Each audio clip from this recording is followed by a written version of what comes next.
program yang ada informatif. Mudah-mudahan para asatidz dan ustadzah nanti bisa mengikuti program-program ini sebagai bentuk kebersamaan kita di informatif ini. Baik, selanjutnya kita langsung ke diskusi untuk melanjutkan tadi materi yang tadi sudah disampaikan oleh ustadz kita. Dan mungkin langsung saja karena waktu kita ini mepet, kita buka sesi pertama untuk tanya jawab 3 orang dulu, ya 1, 2, 3 depan semuanya dulu ya.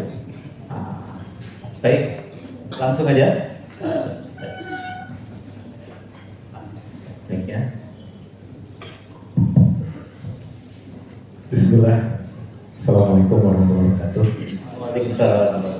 Saya Mike Komarudin dari MTS Al-Falah Tasikmalaya.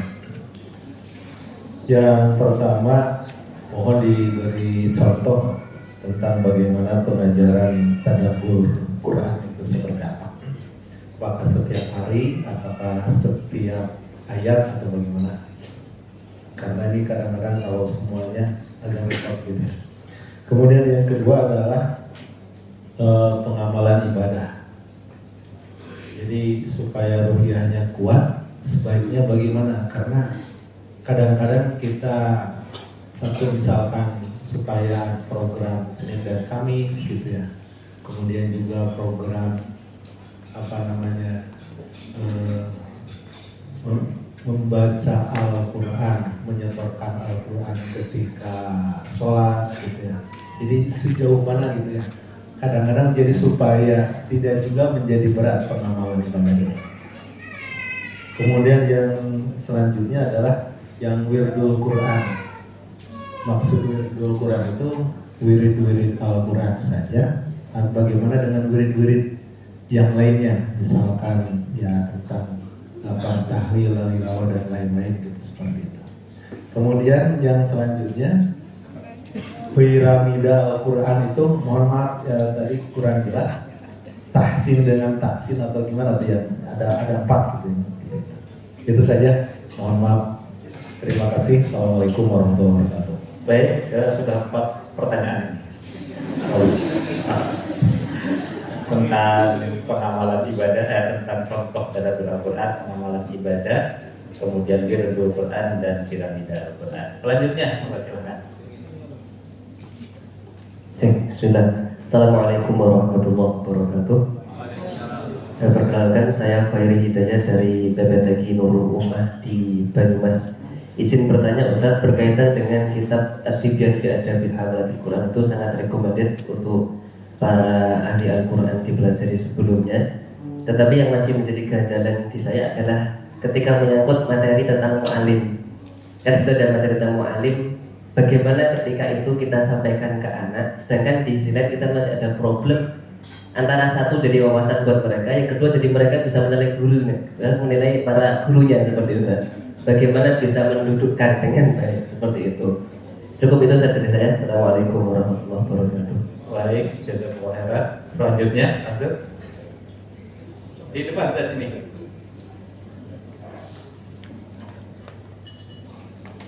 Assalamualaikum warahmatullahi wabarakatuh.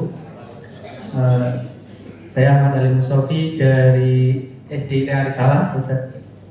Mau izin bertanya, tadi yang disampaikan Ustaz Faruk bahwa ada kesinambungan ya. Bahwa saya ketika di SD itu kan dasar dari kita belajar Al-Quran ya. Nah maka nanti ke atasnya itu akan bersambung terus. Nah bagaimana caranya tadi supaya tazkiyatun nafs, karena ini kan problemnya dari fase A, B sama C, nanti SMA-nya sampai F. Nah ini agak minta ilmunya untuk fase A, B, C ini dari SD kelas 1 sampai kelas 6. Yang pertama itu, yang kedua banyak hafalan namun belum benar dalam membacanya. Nah ini solusinya bagaimana Ustaz? Mungkin itu. Jazakumullah khairan. Baik, sudah 3 penanya tadi.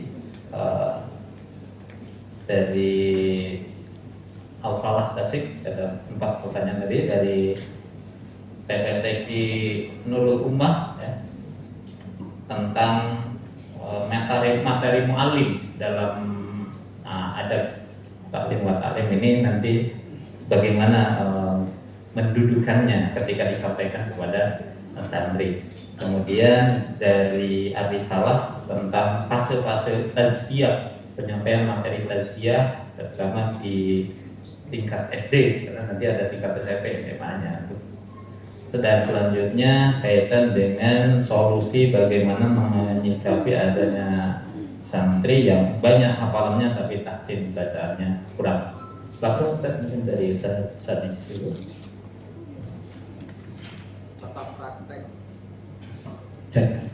Contoh praktek tadabbur bisa dimulai dengan talqin di ayat-ayat tertentu. Menyesuaikan juga bisa dengan materi talqin dan tahsinnya. Kalau tadi disampaikan sama Ustaz Surya, untuk pendasaran itu ya umumnya kan Fatihah, kemudian Anas dan seterusnya sampai selesai juz amma. Sebetulnya bagus untuk dikolaborasikan awal halaqah atau di akhir halaqah, tapi saya lebih mengutamakan awal halaqah karena itu untuk pembuka bagi anak-anak. Dan dari setiap awal majelis itu selalu mereka dikondisikan dulu. Ya ada waktu sekian menit, mungkin gambaran saya ideal dan pasnya 15 sampai 20 menit. Nggak harus banyak-banyak ayatnya, tapi yang penting intens, setiap hari ada. Dibacakan terlebih dahulu dengan bacaan yang baik. Tadi sudah saya singgung, bacaan yang baik itu juga jadi roh tadabbur sendiri. Ya, ketika adanya itu dengan tahqiq mujawad itu bagus sekali buat anak-anak. Kemudian baru di situ tadabbur itu bukan tafsir. Ya, ada perbedaan antara tadabbur dan tafsir. Tafsir itu lebih memperdalam di sisi nadharinya, teoritisnya. Ya. Tapi tadabbur mengambil sisi-sisi yang bisa menjadi asupan bagi hati untuk nanti menghadirkan impact positif setelah anak mendapatkan proses tadabbur itu. Ya, setidaknya seminim-minimnya tadi ziyadatul iman. Dan disebutkan kan itu dinisbatkan ke Ibrahim al-Ahwas. Tombo ati ono 5 perkara nih. Kabeh bisa maca Quran sama itu kan sudah di versi terjemahnya. Sebetulnya itu perkataan dari salah satu tabi'in, membaca Quran dengan tadabbur itu mengobati hati. Jadi di situ praktek sederhananya juga bisa nanti dengan pengembangan ketika anak-anak sedang setoran, terus kita ketemu ayat yang sangat relate gitu, istilahnya berkaitan dengan problem anak ini, seumpama itu anak yang putus asa dari rahmat kasih sayang Allah kan ada.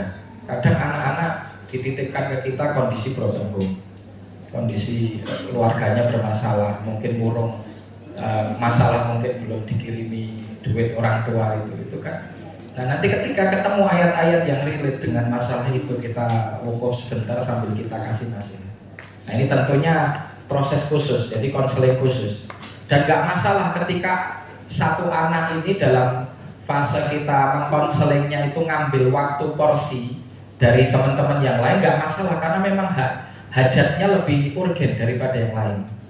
Ya, nanti ada juga masanya ketika yang lain punya problem seperti itu akan kita lebihkan. Itu kurang lebihnya sebetulnya nanti masih banyak teknik-teknik ataupun juga solusi penerapan tadabbur di dalam halaqah. Oke, masalah. Oke. Jazakumullah khairan katsiran. Masyaallah. Ya.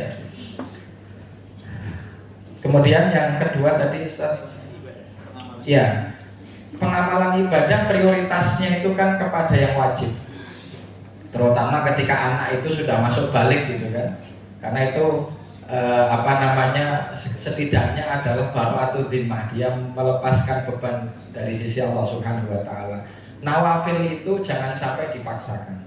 Diprogramkan boleh, tapi kalau dipaksakan dengan adanya konsekuensi hukuman kalau meninggalkan dan yang lain itu kurang baik. Karena nawafil itu sebetulnya kan targhib. Dan di situ yang terpenting dari sekian banyak ibadah itu sebetulnya ibadah yang berkaitan dengan amal hati itu jauh lebih kuat efeknya untuk tazkiyatun nafs. Tanpa mengesampingkan ibadah-ibadah yang bernilai lisan ataupun amalan jawarih. Tapi amalan batin itu lebih besar, maka butuh ada penyadaran juga kepada anak-anak tentang masalah ikhlas, tentang masalah zuhud, kemudian tentang qanaah, ridha, kemudian tentang tawadhu, banyak hal. Dan itu bisa dikorelasikan dengan materi pembelajaran anak-anak. Kitab yang saya rekomendasikan dalam bab ini adalah kitabnya Imam Ghazali, Bidayatul Hidayah. Itu kan di situ beliau menggambarkan tentang ilmu yang bermanfaat itu bagaimana dan yang tidak bagaimana di awal mukadimahnya.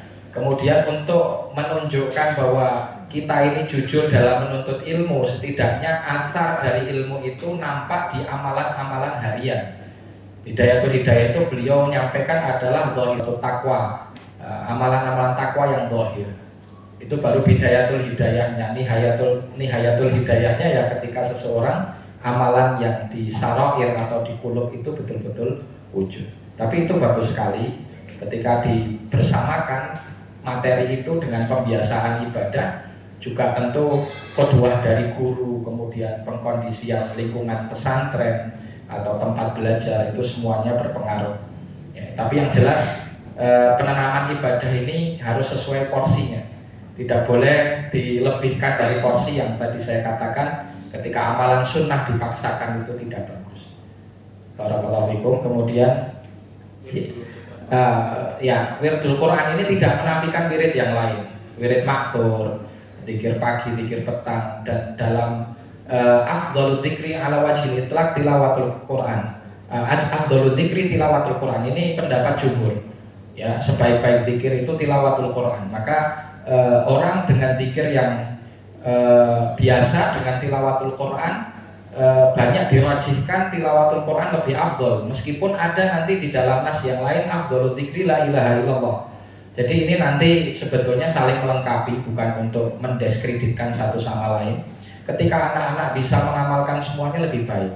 Tapi kita membahas tadi korelasinya taklim Quran. Bagaimana masuk taklim Quran ini di dalam tazkiyatun nufus tulab, ya. Salah satunya tadi membiasakan apa yang dia hafal dan apa yang dia baca ini menjadi sebuah wirid, ya, terutama ketika ayat-ayat atau surat-surat itu memang ada asar yang mengutamakan untuk dibaca di waktu tertentu atau di momen tertentu. Itu harus lebih intens lagi. Barakallahu fikum. Ya, itu enggak menafikan tadi. Jadi wirid selain Al-Quran tidak menafikan, bahkan lebih baik semakin banyak semakin bagus gitu. Tapi tadi saya tekankan di wiridul Qurannya karena korelasinya dengan mengikatkan tazkiyatun nafs dengan taklim Al-Quran.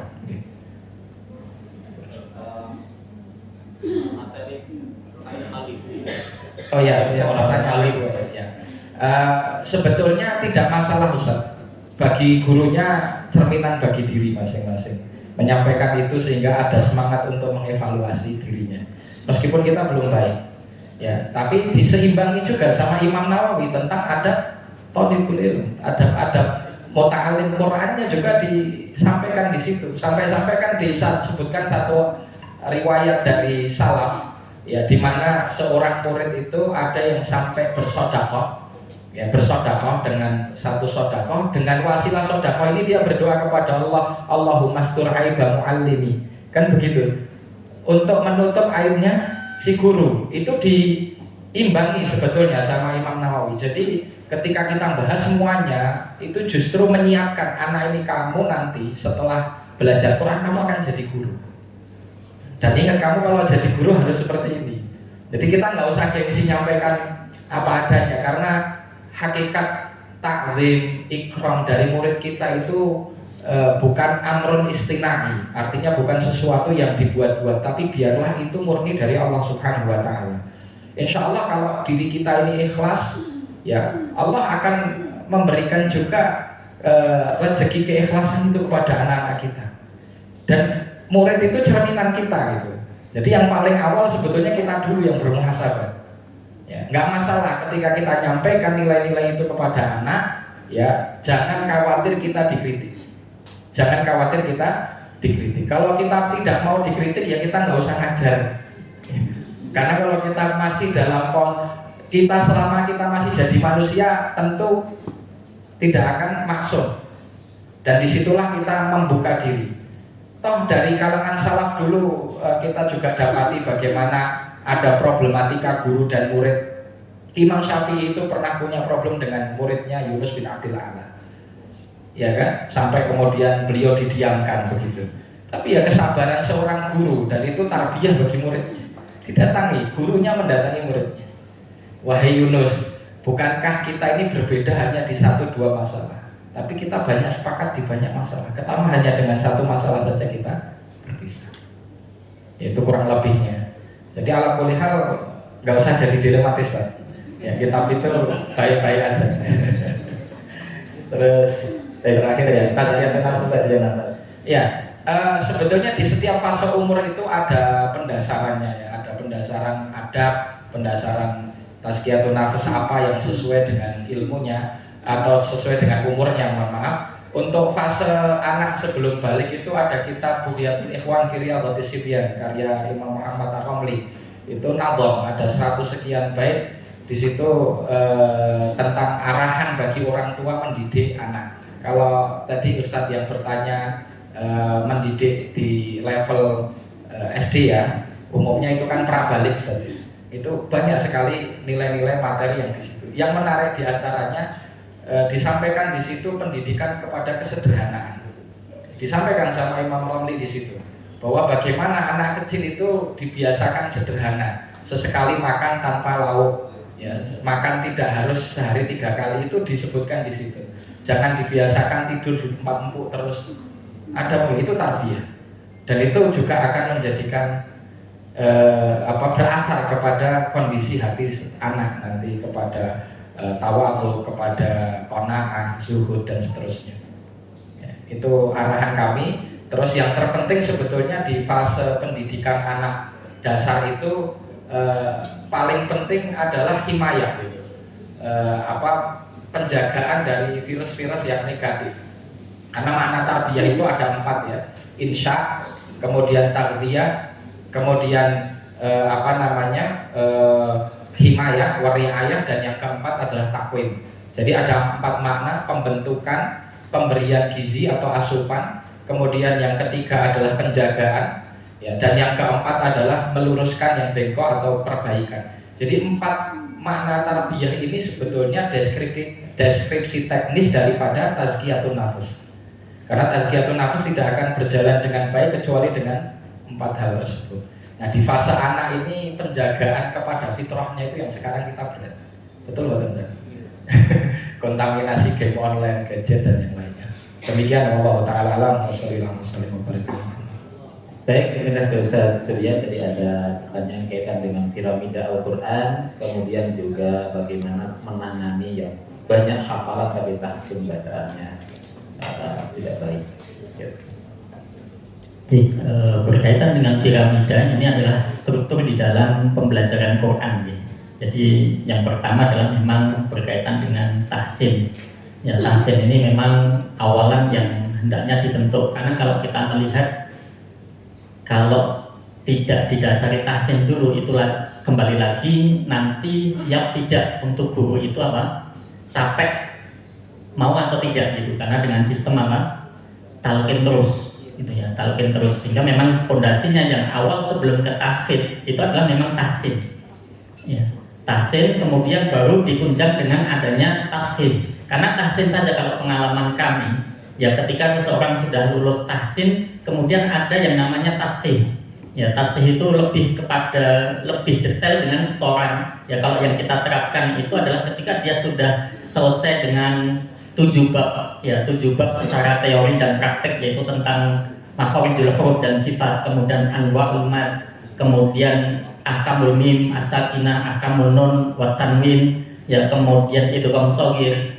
kemudian berkaitan tahim dan tarkib, huruf ra, kemudian yang ketujuh tentang gharaibul kalimah. Ya ketika dia sudah lulus ini, ya ini adalah sebagai standar bawah di dalam apa tahsin.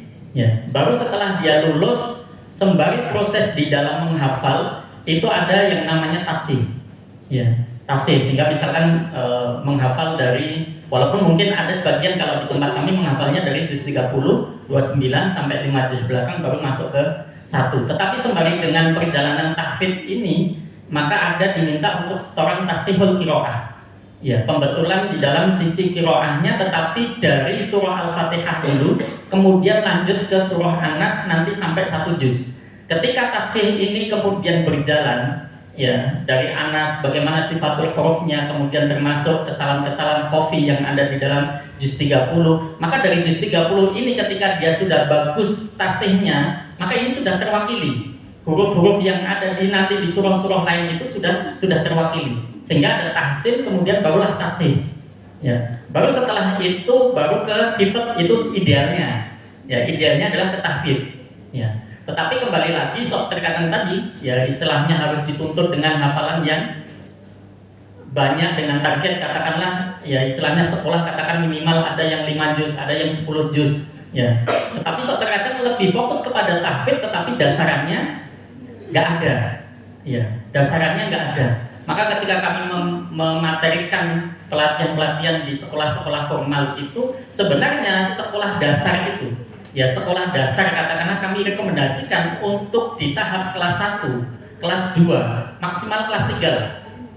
Itu lebih kepada fokus kepada tahsinnya dulu, kepada tasihnya dulu, itu maka lebih bagus hasilnya. Ya, lebih bagus hasilnya daripada kemudian apa tahfidz dulu. Itu. Ya, kenapa? Sebenarnya nggak salah ketika seseorang itu memulai langsung tahfidz. Cuman kembali lagi kesiapan dari siapa? SDM, terlebih dari satu pengajar mengampunya mesti lebih dari 20.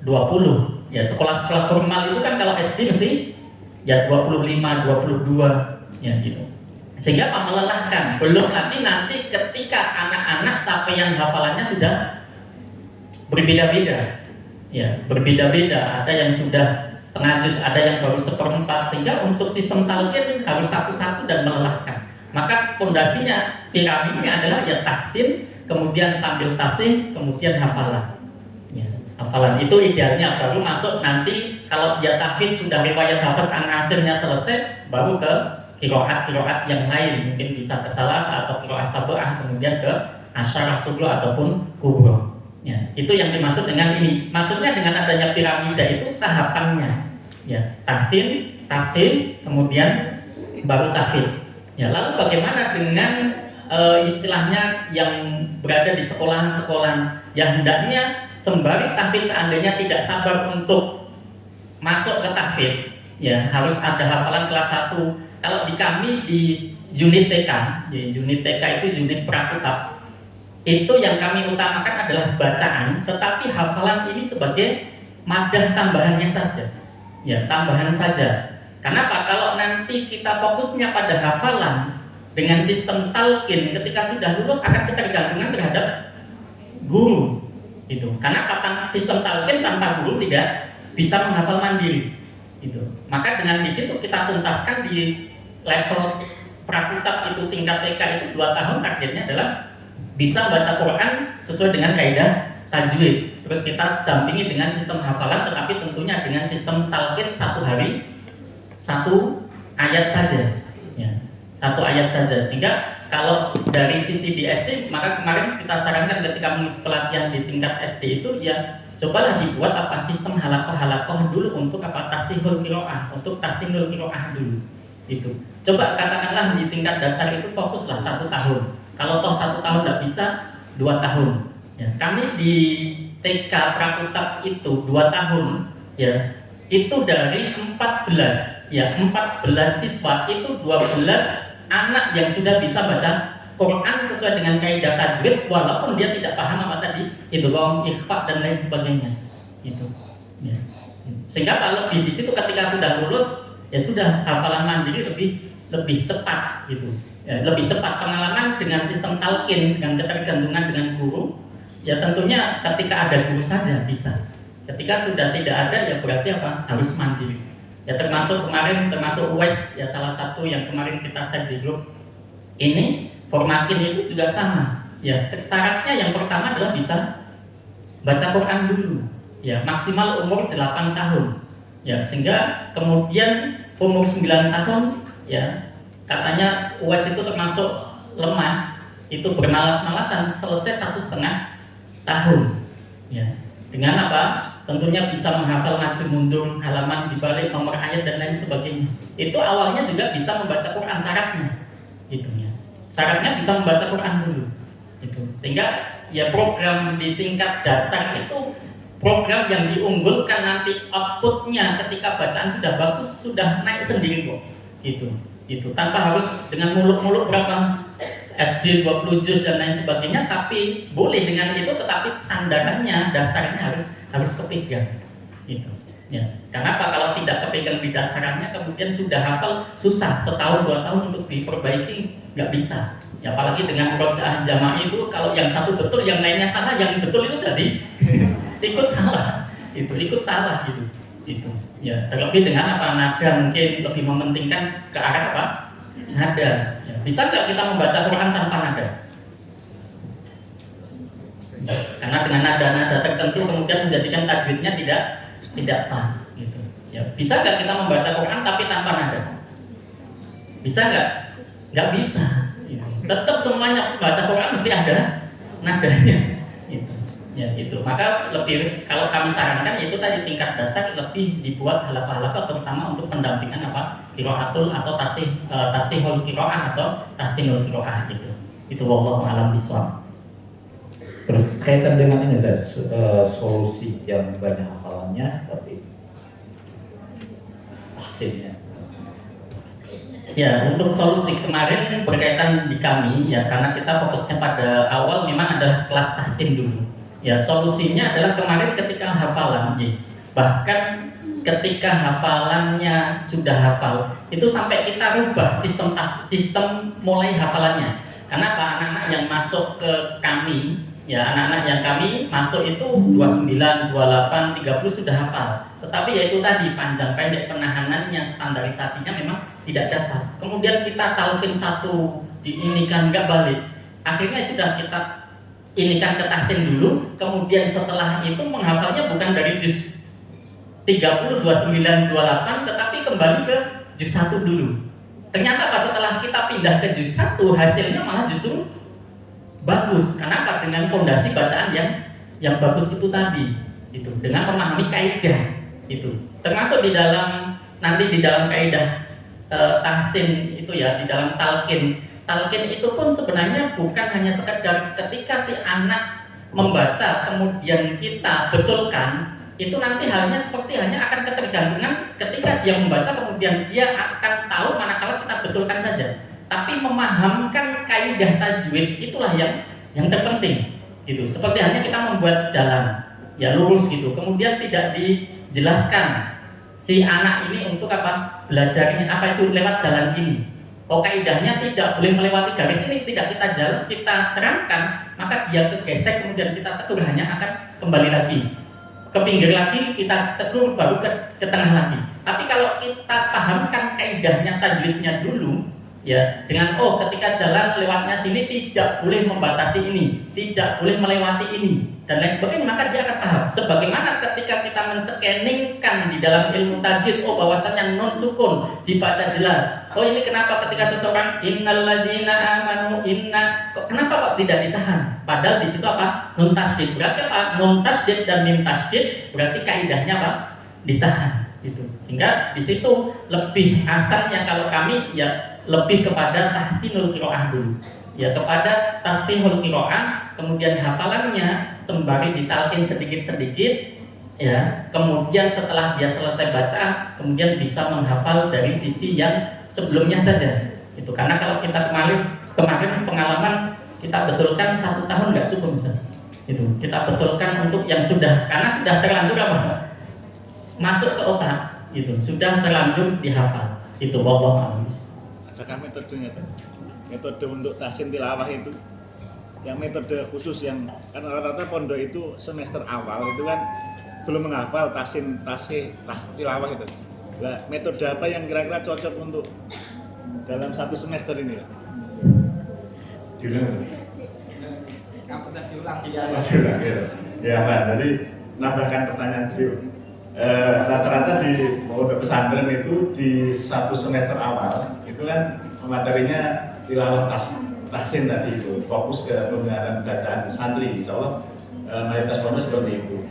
Nah, kadang-kadang kan capaiannya ini kan nggak sukses semua santri gitu. Nah, kira-kira metode apa atau mungkin ada buku apa, rujukan apa yang bisa digunakan untuk tilawah tasbihnya bahkan untuk di semester awal ini sehingga nanti di semester kedua itu anak-anak sudah bisa terstandarisasi bacaannya bagus gitu. Jadi kalau kami memang di Al-Biru ada buku sendiri ya, buku sendiri di dalam standarisasi bacaan itu. Kalau yang kita terapkan di pondoknya itu kita 2 bulan, ya 2 bulan itu sembari menghafal tapi ada tahsinul qiraah. Ya, sebenarnya kalau ada pun metodologi ataupun metode mau pakai apapun itu selama guru itu menguasai ya nggak masalah gitu. Mau pakai iqra, mau pakai metode yang lain, sakita dan lain sebagainya, tidak masalah. Yang terpenting adalah apa? Gurunya memahami dan menguasai metode itu. Ya, itu. Maka dikatakan at-thariqatu khairum minal madah itu. Ya, sehingga metodologi ini. Tetapi karena kalau di Al-Biru memang memakai yang itu tadi sistem dua tanda baca itu, satu penguasaan huruf, kemudian penguasaan huruf dan sistem tanda baca itu. Dan kita terapkan 2 bulan, ya 2 bulan dengan sekali pertemuan 1 pekan 2 kali itu cepat gitu. Apalagi tingkat yang SMA, ya tingkat SMA gitu. Ya kalau tingkat SD ya katakanlah lebih lah dari itu. Ya sebenarnya kalau kita mau fokus SD misalkan satu hari setiap hari gitu, kita di Prakutab saja TK itu cuma 1 hari 1 halaman itu. Dan kita memang ada buku sendiri. Ya buku Al-Biru itu untuk 1 jilid, tetapi ketika dia bisa membaca, ketika dia sudah selesai buku Al-Biru 1 tinggal pelancaran di tilawah itu. Monggo nanti yang istilahnya penasaran dengan ini main ke Al-Biru kemudian atau ikut pelatihan yang tanggal 10 itu untuk lebih kita bahas lebih detail tentang metodologi di dalam pengajaran buku Al-Biru itu. Dan kemarin kami juga ngisi di Ponpes Imam Syuhada itu standarisasi pengajaran buku Al-Biru, kemudian akhirnya semuanya pakai Al-Biru gitu ya, untuk berkaitan untuk standarisasi bacaannya itu ya, karena kami lihat pengalaman selama 9 tahun lebih lah ya, 10 tahun kita pakai itu ya, metodenya sangat praktis dan mudah dipahami itu, bahkan sampai ibu-ibu yang istilahnya notabene-nya sudah sepuh ya, kemudian anak-anak itu lebih mudah dipahami. Kenapa? Kita tidak mengajarkan di 3 level itu, tidak mengajarkan tentang ilmu teori tajwid, tetapi lebih kepada praktek penguasaan huruf dan sistem tanda baca itu. Wallahu a'lam bishawab. Baik, masih kita buka karena kita mungkin agak undurkan aja sampai jam 12 ya. Nah, biar ibu-ibu juga ada kesempatan untuk bertanya. Ada dari Ustazah 1, 2, 3, enggak. Langsung, enggak, silakan yang paling dekat dulu di depan. Assalamualaikum warahmatullahi wabarakatuh. Waalaikumsalam warahmatullahi wabarakatuh. Saya Ratna dari Tahun Nurul Qalbi, Semarang. Tahun itu selevel TK, Ustaz. Saya tertarik dengan Ustaz Surya yang bercerita tentang metode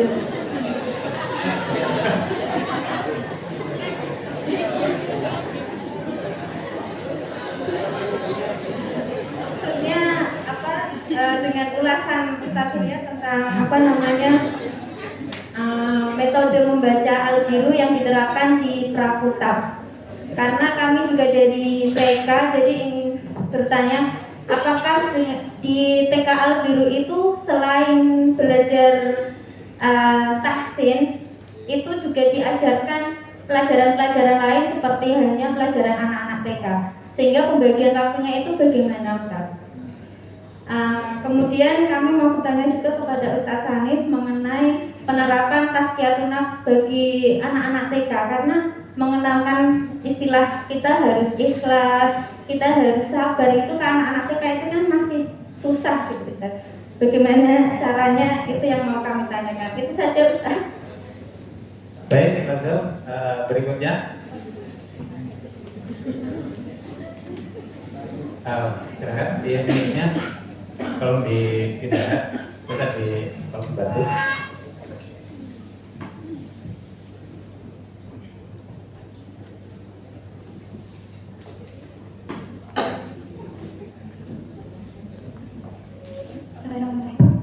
Nama saya Tati dari PPTK Jumbi Al-Muti.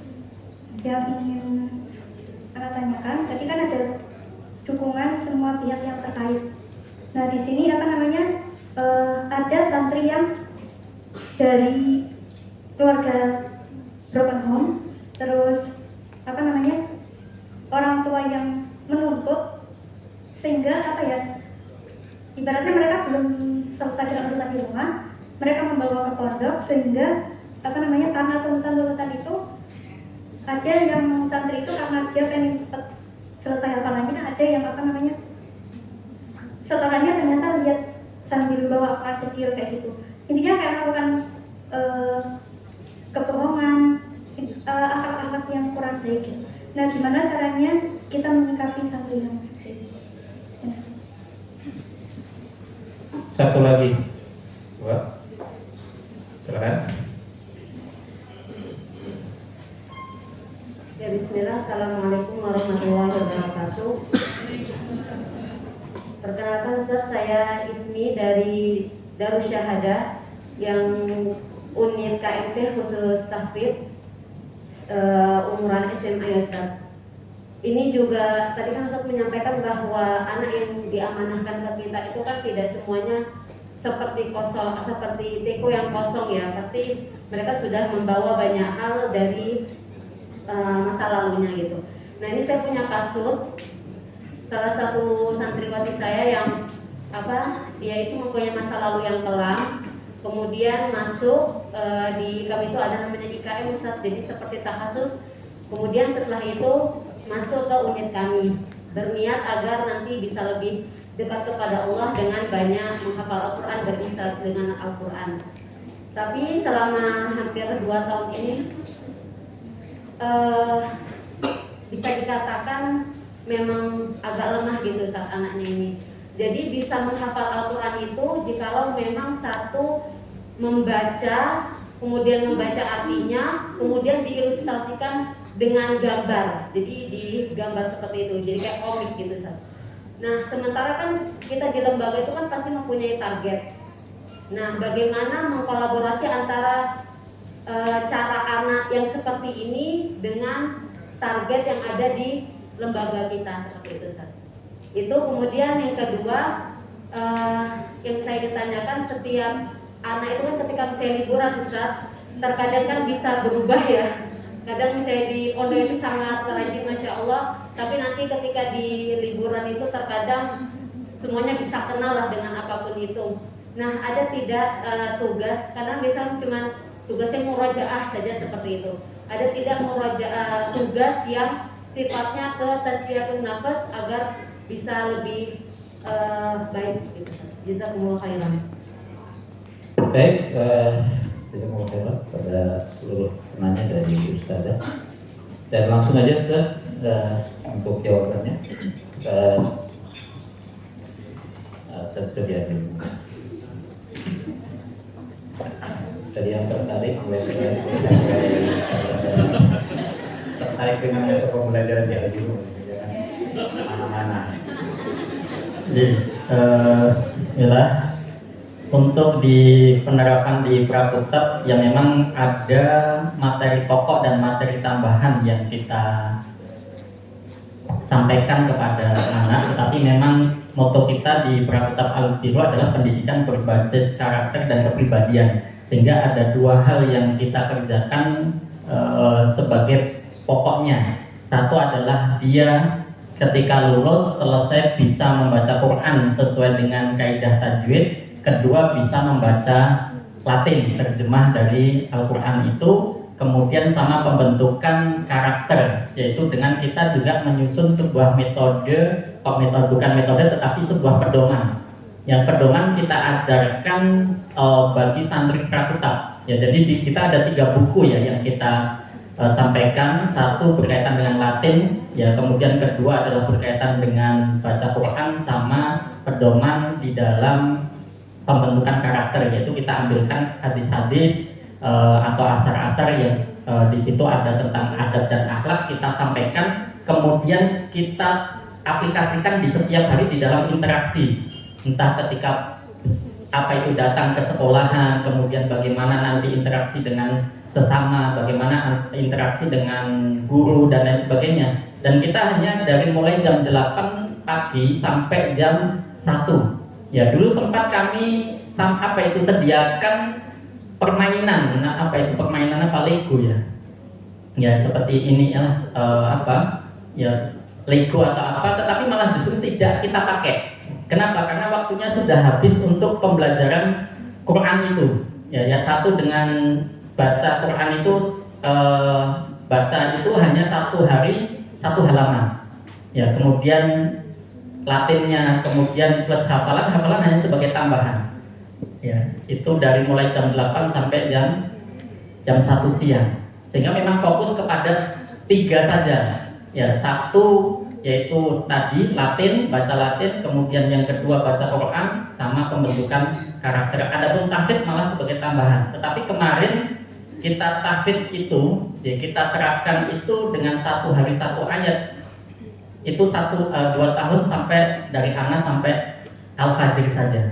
Ya, tentunya dengan bacaan yang bagi sesuai dengan standarnya, tetapi tentunya ya anak-anak lah gitu nih. Anak-anak sebagaimana tadi yang kita tampilkan dengan ayat-ayat pilihan hafalannya itu ya surah Al-Kahfi, kemudian Al-Baqarah di akhir, kemudian dan Asmaul Husna dan lain sebagainya. Itu untuk di pendidikan di prakutab kami. Memang fokusnya hanya itu, tidak ada permainan, bahkan tempat kami hanya di masjid.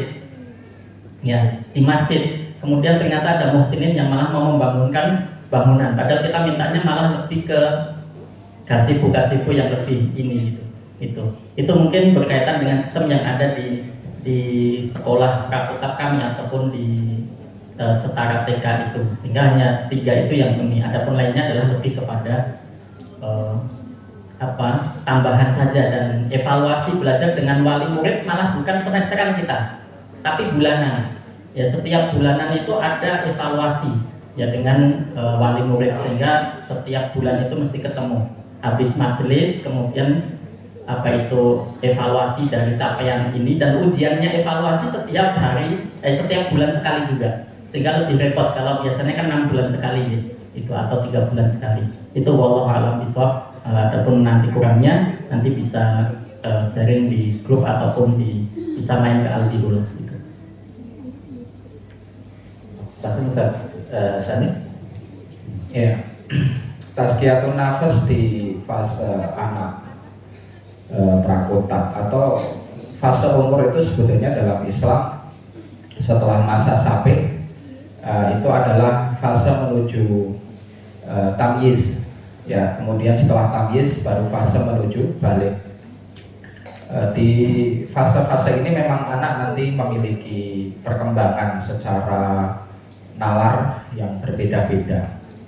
Tapi ada hal yang sama berlaku dari pembelajaran awal sampai nanti dewasa, yaitu adalah qudwatul ustaz ataupun tauladan daripada guru.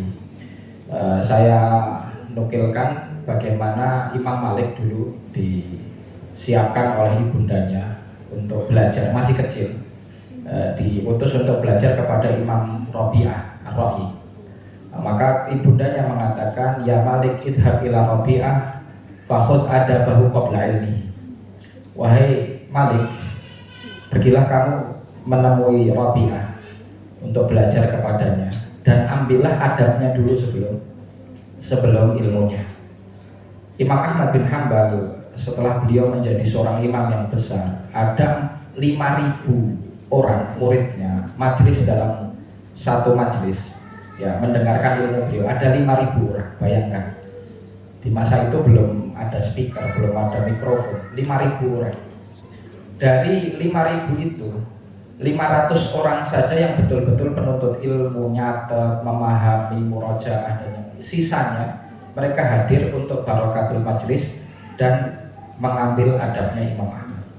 Sebetulnya proses penanaman tazkiyatun nafs yang paling besar di fase-fase anak itu dari guru itu sendiri. Bagaimana keikhlasannya? Kalau mau berbicara sabar ya gurunya sabar dulu, anaknya nanti belajar insyaallah. Itu hal yang paling sederhana dan tadi saya sampaikan juga di jawaban yang tadi sebelumnya, asalkan kita bisa menjamin anak-anak ini selamat ya, terproteksi dari virus-virus negatif, itu tazkiyah yang paling besar bagi anak-anak di usia itu. Allah Ta'ala. Kemudian pertanyaan yang kedua dan ketiga tadi kayaknya ada sedikit kesamaan bahwa ada problem ya yang menimpa dari santriwati masing-masing ya. Kalau yang satu tadi mensinergikan bagaimana dengan orang tuanya karena orang tuanya punya tuntutan. Kalau yang di satunya sebetulnya sinergi kepada lembaga pendidikan itu sendiri. Yang mentarget siapa lembaga pendidikan? Apa targetnya sebetulnya kita didik? Kita mau ngejar anak yang penting hafal banyak atau anak baik karakternya, menjadi anak soleh atau soleha?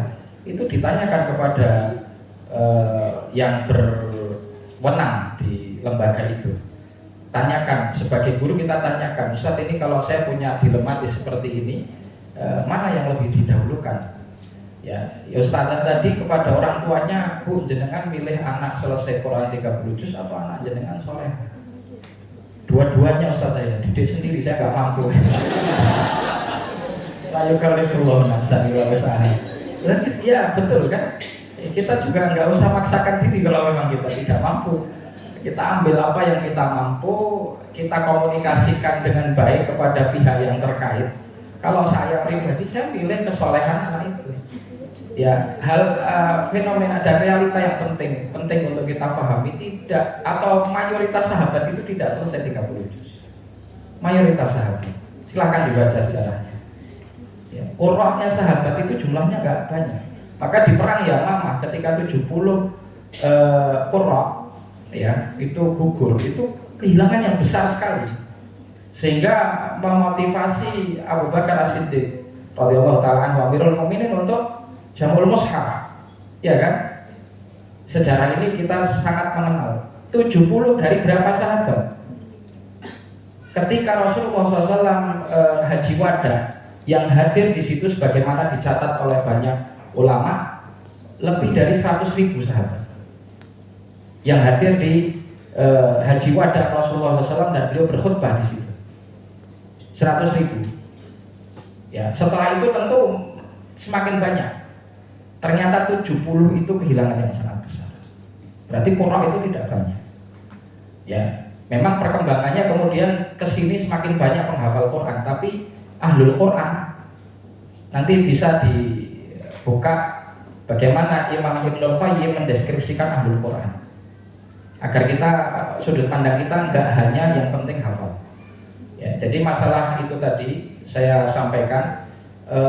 Problemnya bukan bagaimana kita mengantar santriwati tadi bisa hafal Quran, tapi bagaimana Al-Quran menyelesaikan masalah santriwati tadi. Ya, sudut pandangnya dirubah. Wallahu ta'ala a'lam. Shallallahu alaihi wasallam. Tadi kaitan dengan ngisi liburan, tugas dari pondok. Ya, masalah ngisi liburan, program-program tazkiyatun nafs diantaranya mujalasatus sholihin. Mujalasatus sholihin ini dengan cara ziarah, kan liburan ya, liburan suruh nyari orang-orang alim, orang soleh di sekitarnya, diminta untuk berkunjung, minta nasihat ya kan. Kemudian juga diantaranya bisa taklim Quran. Saya sampaikan juga di fase tazkiyah setelah anak khatam itu juga bisa menjadi tazkiyah itu sendiri. Dengan taklim anak-anak akan terus berada di bi'ah Qur'ani ya, yang terpenting ketika anak liburan itu menyibukkan mereka dengan kegiatan positif. Kalau kita cuma sampaikan bahwasannya murojaah itu terlalu klasik dan lebih kesannya nggak ada bedanya dengan di pondok. Anak-anak juga, saya sudah setiap hari murojaah gitu. Saya di pondok udah bosen ngaji terus. Apalagi ketika tadi problem mindset dan hatinya ini belum terperbaiki. Maka dengan taklim ada satu kebanggaan sendiri ketika anak merasa ilmu yang dia pelajari di pondok itu bermanfaat. Itu juga akan menambah kepercayaan dirinya. Kemudian juga di beberapa daerah itu ada tradisi khataman.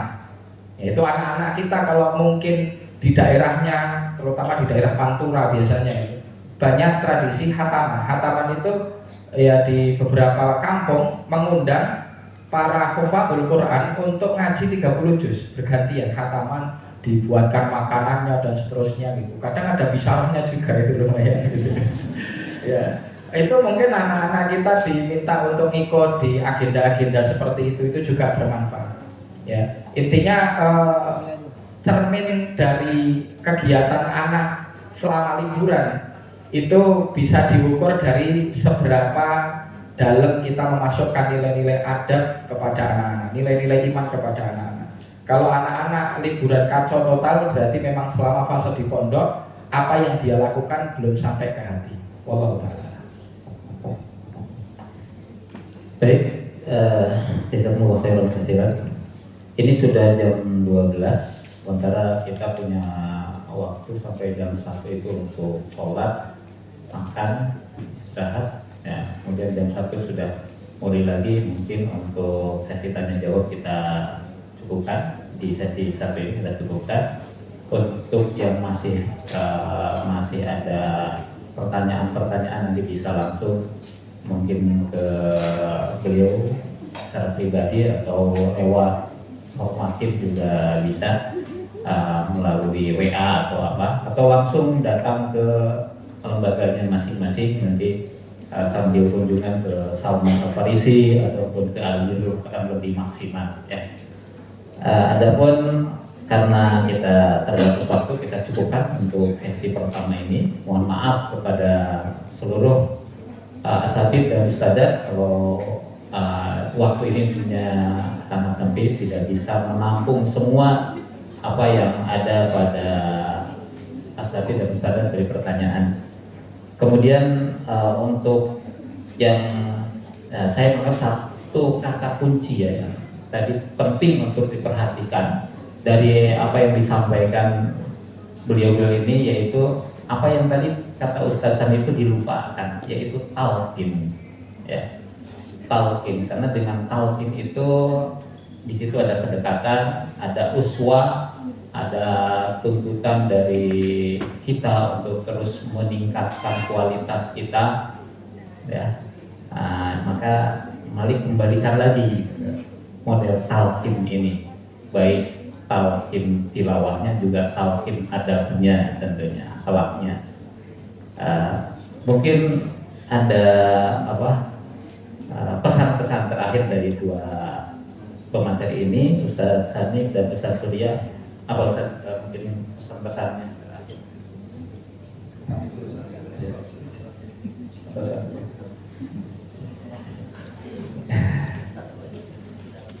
Oke, waktu yang sangat terbatas, saya mohon maaf apabila ada kekurangan dalam penyampaian. Tapi yang jelas pesan kami, saya mengajak kita semuanya untuk jujur kepada Allah Subhanahu wa Ta'ala. Apa yang kita ajar dan apa yang kita kejar gitu. Amal ini adalah amal yang paling besar menuntut kita kepada rahmat dan surganya Allah Subhanahu wa Ta'ala.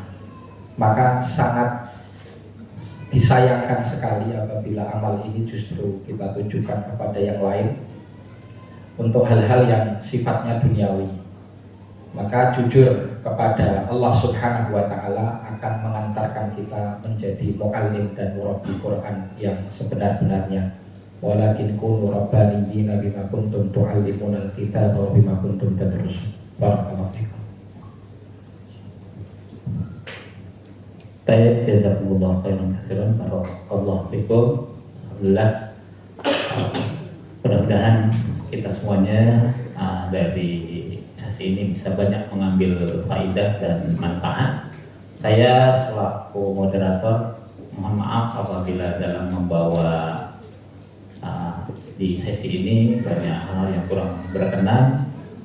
Mudah-mudahan Allah selalu membimbing kita semuanya. Sekali lagi setelah ini silakan untuk bisa minta makan dulu atau sholat dulu, disesuaikan aja. Kami segenap panitia dan juga dari formatif mohon maaf yang sebesar-besarnya apabila dalam menyiapkan agenda ini banyak hal yang kurang berkenan. Mari kita tutup dulu majelis kita ini dengan hamdalah dan kafaratul. Alhamdulillahirabbil alamin. Subhanaka Allahumma bihamdika asyhadu an la ilaha illa anta astaghfiruka wa atubu ilaik. Wassalamualaikum warahmatullahi wabarakatuh. Kami kembalikan kepada puasa. Baik, terima kasih kepada para hadis kalian untuk materi pertama kita pada hari ini. Ada beberapa pengumuman yang ingin kami sampaikan berhubung waktu yang mungkin kita miliki ini sedikit ya. Maka alangkah baiknya kita buat strategi. Jadi sebagian makan dulu, sebagian sholat. Jadi mungkin bisa kita bagi, misalkan bagian sini makan dulu, sebelah sini sholat dulu. Begitupun yang akhwat. Untuk masjidnya, ini petanya ya. Jadi depan hotel ini kita nanti belok kiri sedikit, kemudian masuk nyebrang ke dalam gang ya. Jadi di sini sekitar 100 meter ada masjid Al-Fatah ya. Ya seperti itu. Kalau untuk akhwat nanti di lantai 1 ada musolanya, jadi bisa sholat di sana. Demikian untuk ruang makan di sebelah sini yang ikhwan, ya akhwat di belakang dari yang tempat registrasi. Demikian dari kami, kita tutup dulu sementara untuk materi waktu ini. Syukran, jazakumullah khairan katsiran. Wassalamualaikum warahmatullahi wabarakatuh.